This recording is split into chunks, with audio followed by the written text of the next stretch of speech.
dadweynaha halkay gooboodu taaliyo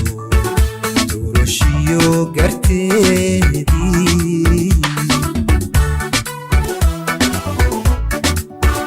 garab kareebane gacalkiyo adduunkuna gundhigeeda sugaya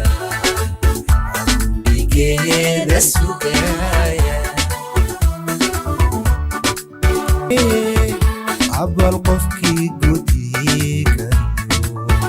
geesibaa la doortaa. bismillahi raxmaan raxiim. assalaamu calaykum waraxmatullaahi wabarakaatu. ramadaan kariim. meel kasta oo dunida dacaladeeda iyo daafaha caalamka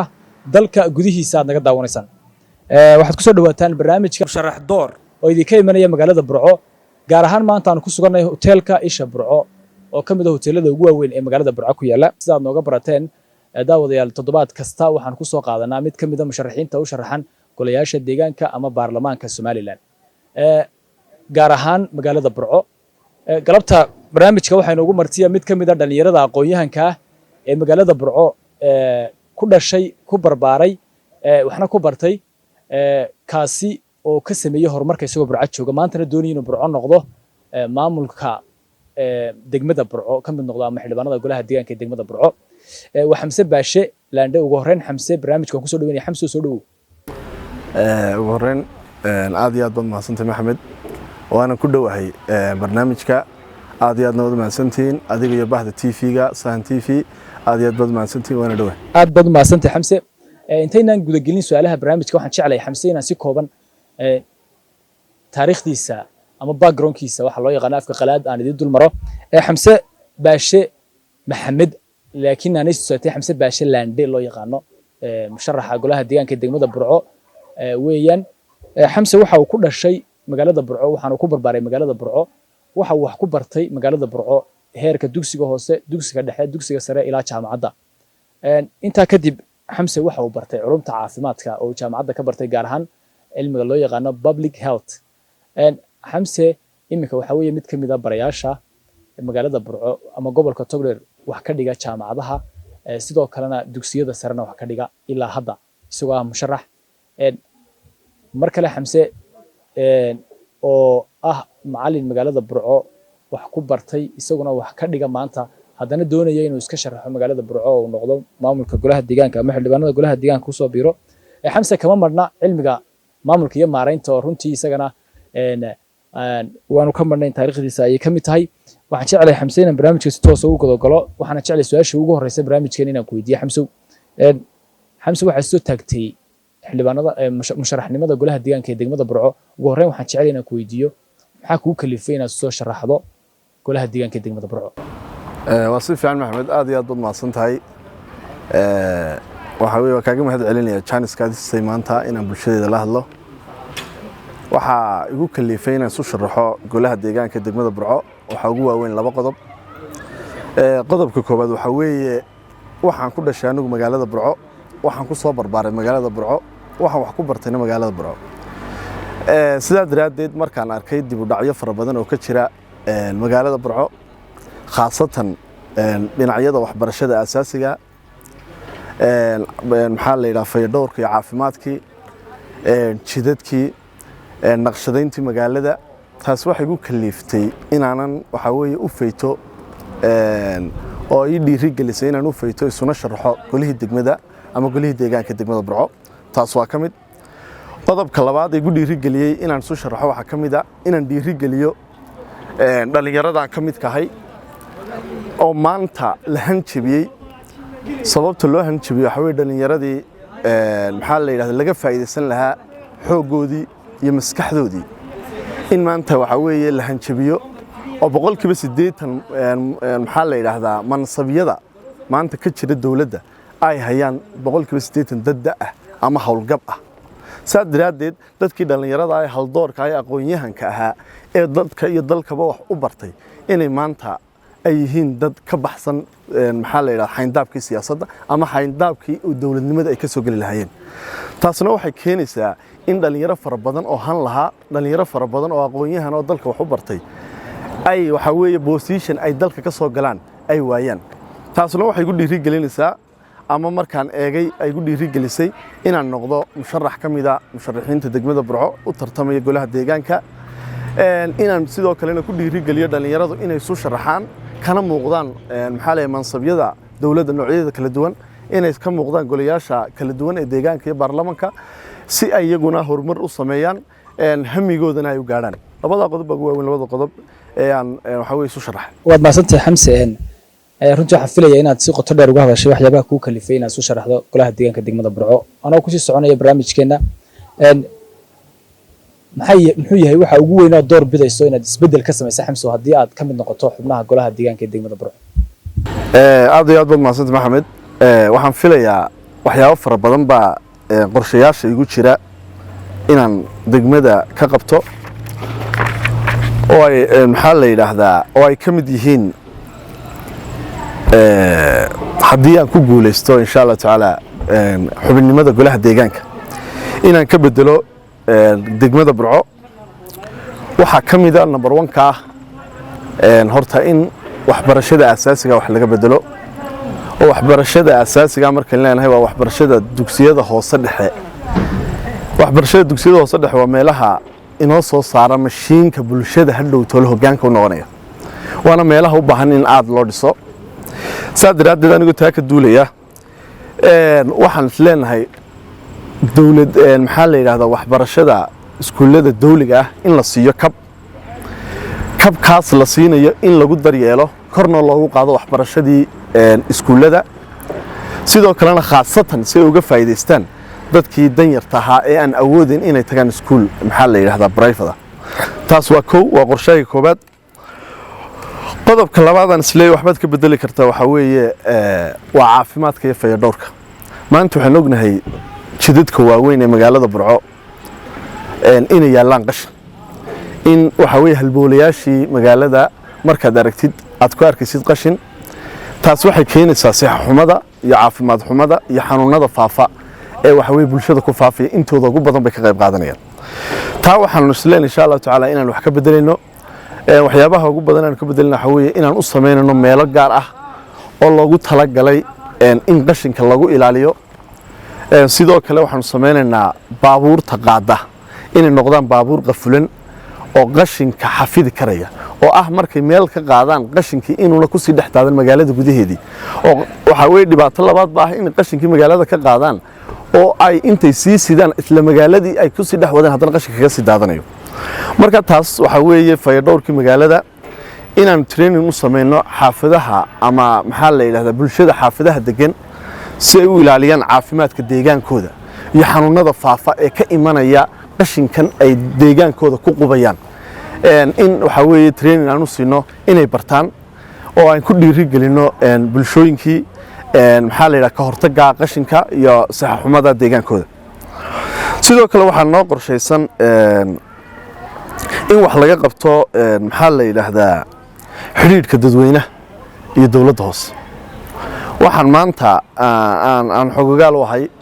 inuuna jirin xiriir wanaagsan oo u dhaxeeya bulshadii iyo maxaa la yiraahdaa dawladda hoose soo doorteen taasna waxa weeye haday taas u dhacdana waxa meesha imanaya in horumar la'aan ama waxa weeye maxaa la yiraahdaa wax loo yaqaano xiriir kala go inuu yimaado taasna waxay keenaysaa in bulshadii iyo dadkii ay doorteen ay kala go'aan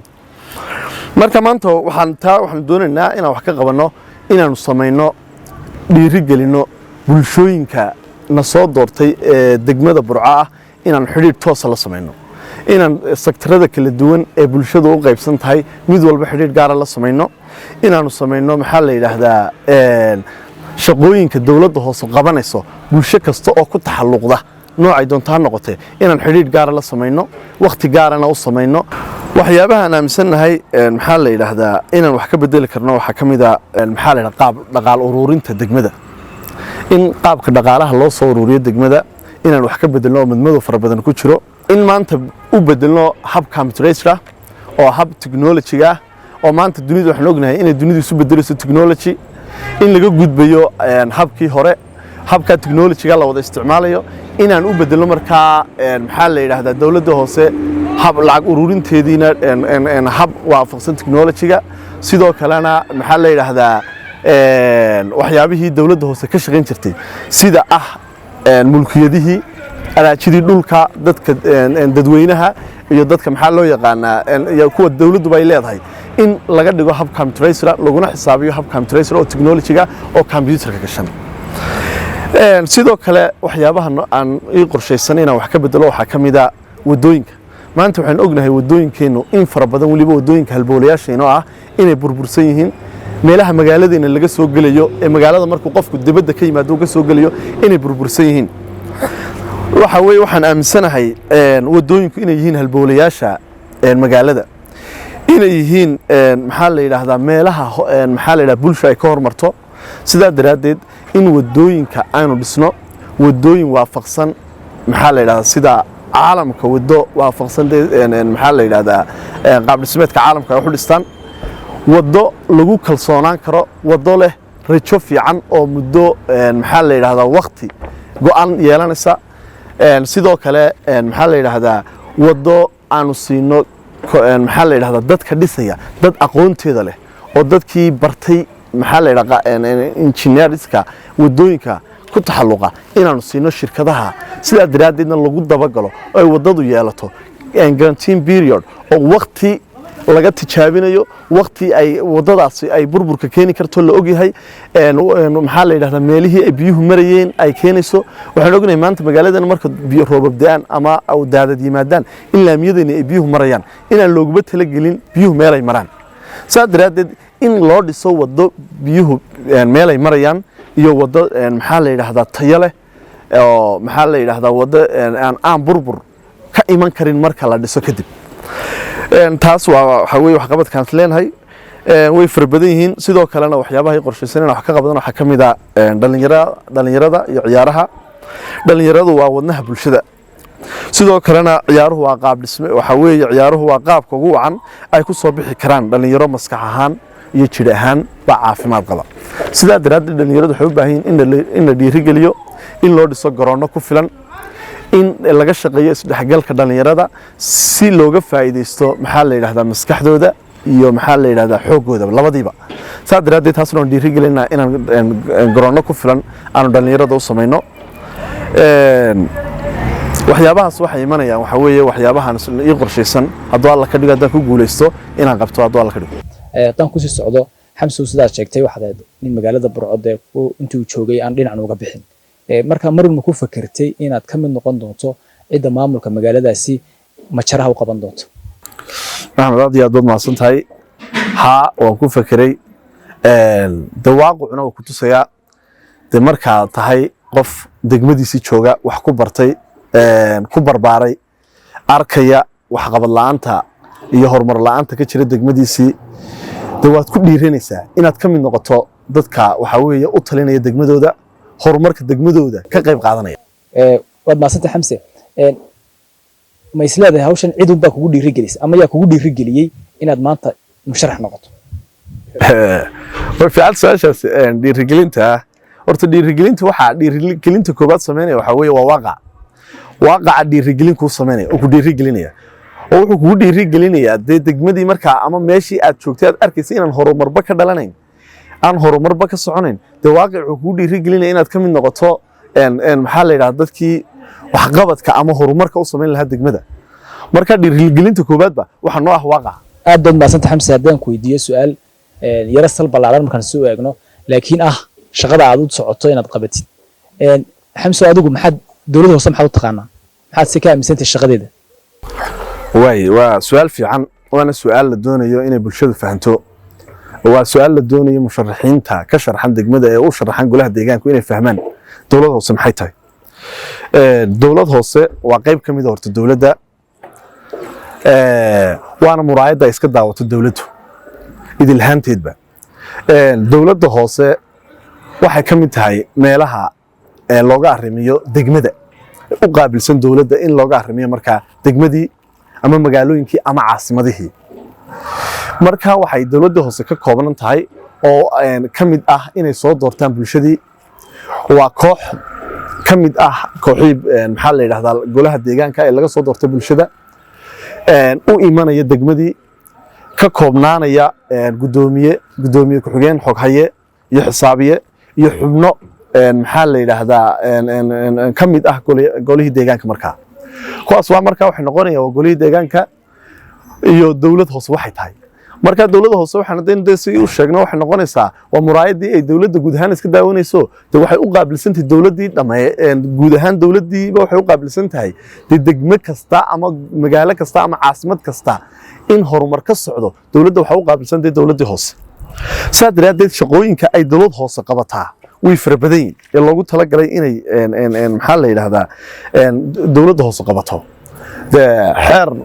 23/2002 ayaa dhigaya shaqooyinka ugu badan ee laga rabo ama waajibaadka dowlad hoose ee laga rabo degmo kasta ay qabanayso haddaan ka soo qaadanno qodobka koowaad shaqadeeda waxaa ka mid ah xoojinta iyo kor u qaadista nabadda iyo degenaanshaha iyo kala dambeynta iyo wanaajinta xukunka dawliga ah waa ka koowaad qodobka labaad ee waajibka ku ah dowlad hoose ama maxaa la yidhahdaa golo deegaan inay u qabtaan waxaa ka mid ah kobcinta iyo kor u qaadka dhaqaalaha in kor loo qaado la kobciyo dhaqaalihii degmada 3 kobcinta iyo kor u qaadista arrimaha bulshada in waxa weeye kor loo qaado lana kobciyo arrimihii bulshada maxaa ka mid ah markaa arrimihii bulshada waxaa ka mid ah waxbarashadii asaasiga ahayd caafimaadkii biyihii laydhkii jidadkii naqshadayntii bilicdii waxyaabahaas oo dhan maxay noqonayaan waa arrimihii bulshada oo waxyaabaha la rabo in kor loo qaado ay u qaabilsan yihiin inay u qabtaan arrimihii bulshada ee degmadooda 4 waxaa ka mid ah waxyaabaha laga doonayo dowladda hoose ee shaqadeeda ah waxqabadka iyo hagaajinta deegaanka sida dhiraynta xoolaha iyo fulinta awoodda kaabayaasha dhaqaalaha in yacni magaaladii la dhireeyo oo magaaladii bilicdeedii la sameeyo maanta waxaan ognahay dib burcaynu ku noolahay dib ma laha meel bilic leh oo indhuhu soo jiidanayaan ma laha meel marka dad magaalada aan ahaan jirin ay yimaadaan ay daawan karaan ma laha meel lagu nasto oo nasiino leh oo waxa weeye bilic leh oo dadkii soo jiidanaya oo nasiino loo tegi karo saa daraaddeed de maxaa dowladdii hoose haddii waajibaadkeediina uu ka mid yahay in magaalooyinkii bilic loo sameeyo de waxay taasoo ka mid noqonaysaa in waxqabadkii dowladda hoose aan waxba laga qaban marka waxaan doonaynaa inaan fulino waxqabadyada xeerka maxaa la yidhaha number 23 ee waajibaadka ee ku qoran dastuurka Somaliland inoogu qoran 23 sidoo kale waxaa ka mid ah aasaasidda suuqyo in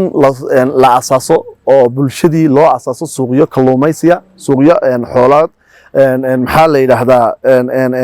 badeecooyinka kala duwan in loo asaaso suuqyadii waxaa ka mid ah shaqooyinkeeda diiwaangelinta maxaa la yidhahdaa dadweynaha degmada ku nool in la ogaado horta tirada dadka ee degmada ku nool waa shaqadeeda ka mid tahay sabaynta sidoo kalena goobo lagu nasto goobo wax lagu akhristo oo wax akhris loo tago iyo goobo lagu nasto dadku markay doonayaan nasasho ay tagaan oo bilic leh oo dadka soo jiidanaya iyo goobo dalxiisba waxyaabahaas waxay ka mid yihiin markaa waxyaabaha ama shaqada ay dowlad hoose leedahay marka xamse adigu diyaar ma tahay inaad waxyaabahaas oo dhan aad dabiq doonto haddii aad ku guuleystaan insha Allah hadduu ilaahay nagu guuleeyo bulshadeeda noo hanka weyn ee aan maanta u sharaxanahay waxaan u ballan qaadaynaa waxyaabaha ama shaqada ay dowladda hoose qabanayso ee aan sheegay in aan sidooda u fulin doono sidoodana uga qayb qaadan doono hadduu alla ka dhigo xamse haddaan ku weydiiyo waxaad ka sharaxantahay xisbiga kulmiye ee maanta talada dalka haya adigu asal ahaan xisbiga kulmiyeed marka hore ku abtirsanaysay mise cid baa kugu khasabtay inaad iska sharaxdo maanta waa mahadsantahay xisbiga kulmiye ilaa iyo markaan garaadsaday waxaan ka mid ahaa xisbiga kulmiye dhalinyaradii 2003 xisbiga kulmiye noqday baan nahay markii dambena 2010 doorashadii 2010 ka qayb qaatay ee la ololeynayay xisbiga kulmiye 2017 haddana la shaqeynayay xisbiga kulmiye maantana waan ku faraxsanahay nasiibkaygu siiyay inaan iska sharaxo xisbiga kulmiye waa mahadsantahay ugu dambeyntii barnaamijka guntiga gabagabadii waan ku dhownahay maxaad jeclaan lahayd halkan inaad uga faa'iidaysto mar kale anigoo chance ku siinaya halkan waxaan uga faa'iidaysanayaa maanta bulshadayda noo hanka weyn inaanan hortaa siday noogu han weyn yihiin aanan u hanjabin inaynan naga niyad jabin in aan maanta maxaa la yidhahdaa dib u dhaca degmada ka muuqda inaan maanta burca noqoto burco la tartami karta deegaanada kale ee maxaa la yidhahdaa magaalooyinka burco bilic leh inaan u samayno inaan horumarka burco aanu ka shaqaynayno maxaa la yidhaahdaa in horumarinta guud ahaan aan soo sheegnay ee degmada ku hareeraysanba dhammaanteed aanu fulinayno hadduu alla ka dhigo sidoo kale waxaan uga faa'iidaysanayaa halkan anu waxaan ka mid ahay macallimiinta magaalada ee wax ka dhiga jaamacadaha iyo dugsiyada sare ee gobolka Togdheer halkan waxaan uga faa'iidaysanayaa ardaydaydii aan hore wax ugu soo dhigay ee ka baxay aan soo saaray ee ka baxay dugsiyada sare iyo jaamacadahaba iyo kuwaan hadda gacanta ku hayaba inay codkooda i hibeeyaan codkooda ay siiyaan aniguna codka ay siiyaan aanan ka khasaarin aan noqdo mid wax ugu qabta guud ahaanna bulshada Togdheer waxaan ka codsanayaa inay i codeeyaan si aan ugu hiilino maanta degmada Burco aad baad mahadsantahay Xamse barnaamijka intaas ayaynu ku soo koobi doonaa waad mahadsantahay inaad nagala soo qayb qaadato aniga guud ahaan maamulka Sahan TV oo kaga mahadnaqaynaa daawadayaal barnaamijkii musharaxa oo aad kala socoteen magaalada Burco isla markaasina uu martiin ugu ahaa musharax daayar oo kamid ah dhalinyarada hanka leh ee doonaysa inay hogaamiyaan magaalada Burco Xamse Baashe Laande intaas ayaynu ku soo gabagabayn doonaa guud ahaan daawadayaal meel kasta aad nagala socotaan iyo waqti kasta oo daawanaysaan annagoo isku duwan waxaan leenahay assalaamu calaykum waraxmatullaahi wabarakaatuh